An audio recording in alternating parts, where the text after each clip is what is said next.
magacayga waa Cabdirashiid Cabdullaahi Dhumal waxaa weeye managerka maqaaxida Himilo Agro Farm waa maqaayad iyo beer isku dhex yeelan waa meel goob dalxiis ah oo ku taalo koonfur Nairobi waxay ku taala countiga Kajiado marka meeshaas ayaan ku suganahay maanta goobta horta waxay ka kooban tahay laba qaybna waa beer qaybna waa maqaaxi marka maqaaxida waxaan ka diyaarinaa hilib qada lunch package iyo casriyada oo dadkii dalxiis u yimaadaan badanaa Nairobi ka yimaadaan Kajiado ka yimaadaan meel kala duwan ay ka yimaadaan marka waxaan diyaarinaa hilib oo nyama choma grilled aan diyaarinaa waxaan ku saafgaraynaa mukimo kachumbari chapati adi qada diyaarsan way ilaa casriyada ku jirto marka wax noocaas aan diyaarinaa meherada kale waxaan uga duganahay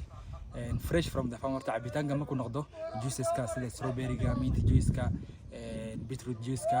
yani fresh from the farm kale waxa way beerta qofka lagu soo guraya in isla meesha lagu hagaajinaya marka hadii aniga maxaan uga duganahay maqaaxida kale saas qofkii wuxuu helayaa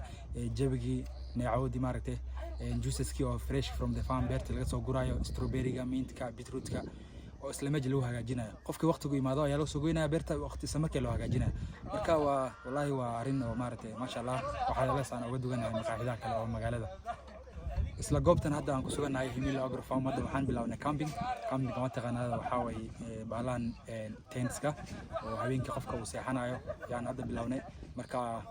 waan sameynaa oo qofka wuxuu yimaadaa lunch package quraacdi iyo habeenkii jifki isku jiraan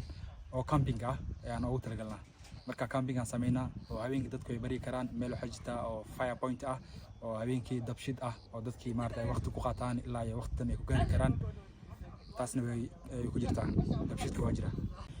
maalintii qofka markuu yimaado horta mudlada lagu qadeeyaa kadib casirkii oo kale sida hadda fadhiga aan u jeedo banaanka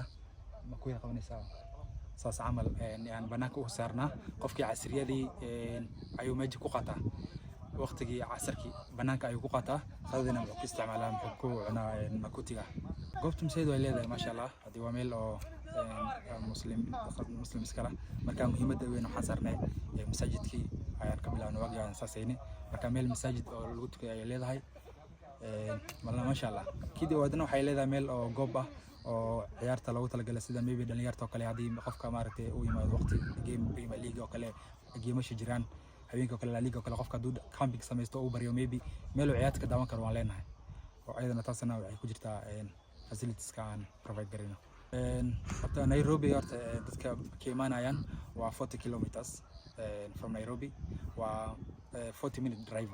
marka qofka maybe haduu jam galo adiga 1 hour drive ayaan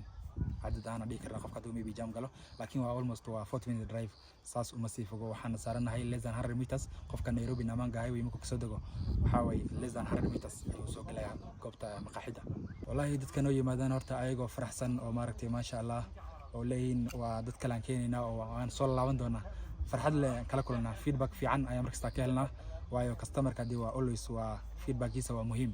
marka hadda wallahi ma sha Allah horta wax aan hadda aan ku dhigi karo waxaan kala kulana cilad ma jirto laakiin dadka badan way soo laabtaan waayo meeji aadii jawigi